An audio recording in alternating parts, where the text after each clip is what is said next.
चलिए अब शुरुआत करते हैं खबरों की।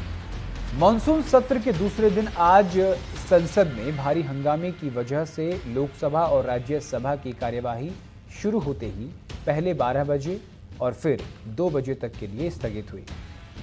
विपक्षी सदनों ने चुनाव आयोग द्वारा बिहार में कराए जा रहे मतदाता पुनरीक्षण अभियान को लेकर प्रदर्शन किया और यह प्रदर्शन का सिलसिला दिल्ली से लेकर पटना तक देखने को मिला। इससे पहले मानसून सत्र के पहले दिन जगदीप धनखड़ ने उपराष्ट्रपति पद से इस्तीफा देकर सबको चौंका दिया। हालांकि उन्होंने अपने स्वास्थ्य को इस्तीफे की वजह बताया है, लेकिन सियासी गलियारों में अटकलों का बाजार गर्म है। उनके इस्तीफे की टाइमिंग को लेकर सवाल उठाए जा रहे हैं। वहीं सरकार ने विपक्ष की पहलगांव में हुए आतंकी हमले और ऑपरेशन सिंदूर पर चर्चा की मांग को स्वीकार करते हुए अगले हफ्ते 25 घंटे का समय दिया है, जिसमें लोकसभा में 16 घंटे चर्चा होगी तो वहीं राज्यसभा में 9 घंटे बहस होगी। वहीं बिहार में भी एसआईआर को लेकर संसद की तरह घमासान देखने को मिला। विपक्ष के विधायक काले कपड़े पहनकर विधानसभा में पहुंचे। हाथों में तख्ती लेकर उन्होंने विधानसभा परिसर में विरोध किया। दरअसल बिहार में चल रहे मतदाता सूची के विशेष गहन पुनरीक्षण को लेकर भारत निर्वाचन आयोग ने सुप्रीम कोर्ट में जवाबी हलफनामा दाखिल किया है। चुनाव आयोग ने राजनीतिक दलों की ओर से दायर याचिका में लगाए गए आरोपों का खंडन किया है। अब सुप्रीम कोर्ट में 28 जुलाई को इस मामले की सुनवाई होगी। वहीं इस मामले में विपक्षी दलों ने सदन के बाहर पोस्टर लेकर जमकर प्रदर्शन किया। लोकसभा में विपक्ष के नेता राहुल गांधी, सपा प्रमुख अखिलेश यादव, कांग्रेस सांसद प्रियंका गांधी वाड्रा सहित विपक्षी सांसदों ने एसआईआर मामले पर जमकर विरोध प्रदर्शन किया। विपक्ष ने बिहार में मतदाता पुनरीक्षण वापस लेने की मांग की है। कुल मिलाकर कहा जा सकता है कि एसआईआर को लेकर दिल्ली से पटना तक सियासी संग्राम मचा हुआ है।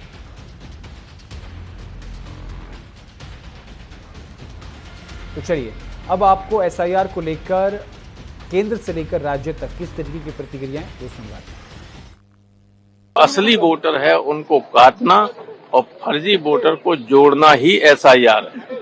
इसलिए सारे लोग इसका विरोध कर रहे हैं। सारे चुनाव फेक हो जाए, कोई मतलब नहीं डेमोक्रेसी से।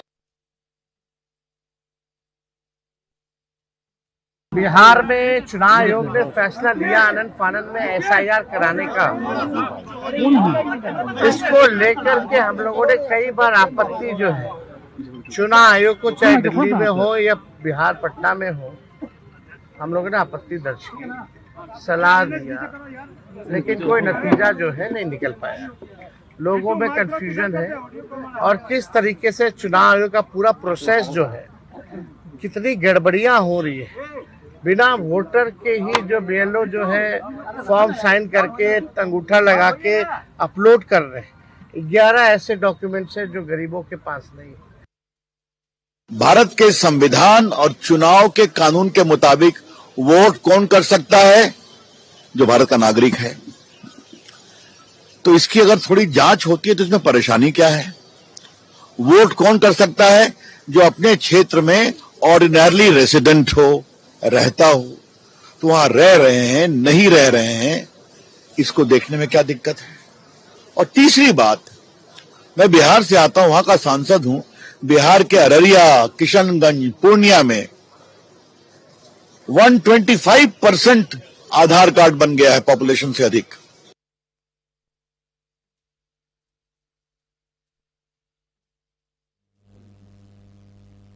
और इसी खबर पर विस्तार से जानकारी के साथ संवाददाता महीप राज हमारे साथ बने हुए हैं। महीप, केंद्र से लेकर राज्य तक एसआईआर का विरोध हो रहा है। विपक्ष काले कपड़े पहनकर विरोध प्रदर्शन कर रहा है। ये बिल्कुल गौरव, आपको बता दूं और अपने दर्शकों को बता दूं कि आज बिहार विधानसभा के मानसून सत्र का दूसरा दिन था और ऐसे में तमाम विपक्षी दलों ने के जो नेता हैं, विधायक हैं, वह लगातार जो है काले कपड़े पहनकर आज बिहार विधानसभा पहुंचे।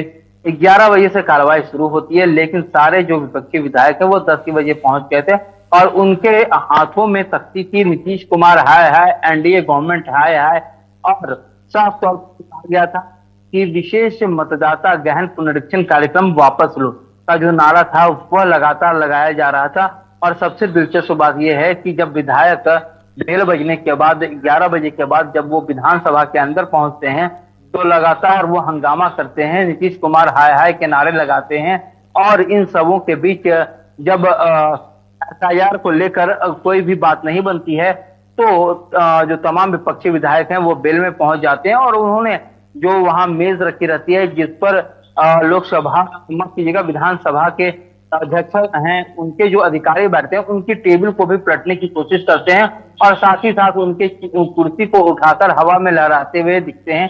तो जिसके बाद टोटल यानी 11 बजे से लेकर 11:21 तक जो है बिहार विधानसभा के पहले सत्र की कार्रवाई चलती है और साथ ही विधानसभा अध्यक्ष ने कहा कि इस हंगामे को देखते हुए मैं सदन की कार्यवाही 2 बजे दिन तक के लिए स्थगित करता हूं।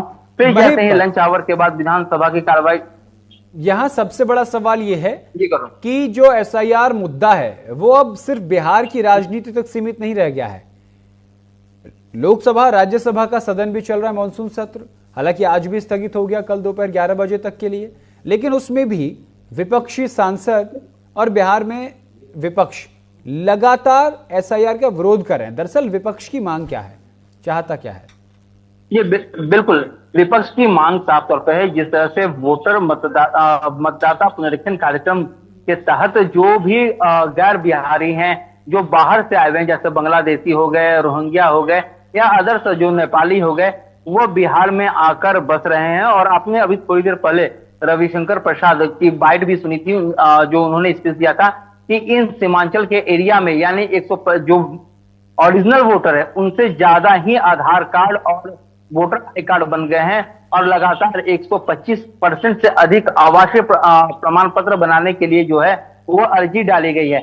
यानी कहीं ना कहीं अभी तक जो निर्वाचन आयोग की तरफ से कदम उठाए गए हैं उसमें 34 लाख से ज्यादा मतदाताओं का कहा जा रहा है, जो हमारे सोर्सेज बता रहे हैं कि उनका नाम काटा जा चुका है जो बाहर से आए हैं। इसी को लेकर लगातार विपक्ष जो है यह सवाल उठा रहा है क्योंकि विपक्ष जो है उसका सबसे ज्यादा अगर कहा जाए तो सीमांचल के एरिया में पकड़ है, चाहे आरजेडी हो चाहे कांग्रेस हो, तमाम जो विपक्षी दल हैं उनका सबसे ज्यादा अगर बहुमत कहीं है तो वो साफ तौर पर सीमांचल के एरिया में देखा जाता है। और ऐसे में जो घुसपैठिए हैं, रोहिंग्या हो, बांग्लादेशी हो, नेपाली हो, इन सभी लोगों को जब बाहर करने की प्रक्रिया की जा रही है मतदाता सूची से, तब उसको लेकर जो है लगातार विपक्ष को कहीं ना कहीं यह डर सता रहा है कि कहीं ऐसा नहीं कि उनके मतदाता जो फॉल्स वोटर हैं वह कम हो जाए। और इसी को लेकर लगातार जो है वह जो विपक्ष है वह हमलावर है और एसआईआर को लेकर लगातार जो है सड़क से लेकर सदन तक हंगामे की बात कर रहा है। बिल्कुल,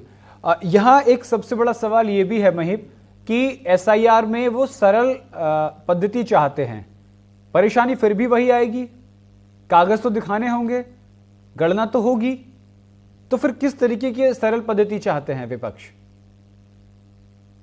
जी बिल्कुल, जिस तरह से 11 डॉक्यूमेंट जिन्हें वैलिड किया गया है, जैसे कि आप 2013 के पहले अगर आप बिहार के मतदाता हैं तो आपको उतना ज्यादा जो है लेंदी प्रोसेस में नहीं जाना होगा। आपको आधार कार्ड और वोटर आई कार्ड, डीएल और जो तमाम पैन कार्ड है उसकी आवश्यकता नहीं पड़ेगी। लेकिन अगर आप 2013 के बाद वोटर बनते हैं तो आपको मैट्रिक सर्टिफिकेट, आवासीय प्रमाण पत्र और डोमिसाइल के जो आपके डॉक्यूमेंट्स हैं या आपके जो जमीन जायदाद से जुड़े कागज हैं उन्हें पेश करना होगा। अब इसको लेकर लगातार जो है विपक्ष सवाल उठा रहा है कि आखिर गरीब लोग इतने सारे डॉक्यूमेंट्स कहां से लाएंगे। जो अनपढ़ लोग हैं, जिन्हें जो निरक्षर लोग हैं उनके पास मैट्रिक सर्टिफिकेट मिलेगा नहीं। जो मजदूर तबके के लोग हैं जो मेहनत मजदूरी करते हैं उनके पास ये डॉक्यूमेंट मिलेगा नहीं। जो मजदूर हैं उनके पास अपनी जमीन है नहीं तो वो कहां से जमीन का जो है वो प्रमाण पत्र देंगे। इस तरह के इससे लेकर जो है लगातार जो है विपक्ष सवाल उठा रहा है। उनका कहना है कि अगर हम भारत के नागरिक हैं तो सबसे पहला हमारा डॉक्यूमेंट पर अधिकार होता है कि कहीं भी अगर हमें शो करना होता है भारत में तो हम सबसे पहले आधार कार्ड शो करते हैं। इलेक्शन कमीशन ने वैलिड नहीं माना है। दूसरा वोटर आई कार्ड होता है, वोटर आई कार्ड भी अगर कहीं कुछ होता है। जी गौरव। बिल्कुल महिप, और भी खबरों पर हम आपसे जानकारी लेंगे, आप बने रहेंगे हमारे साथ। रुक करते हैं अगली बड़ी खबर की ओर।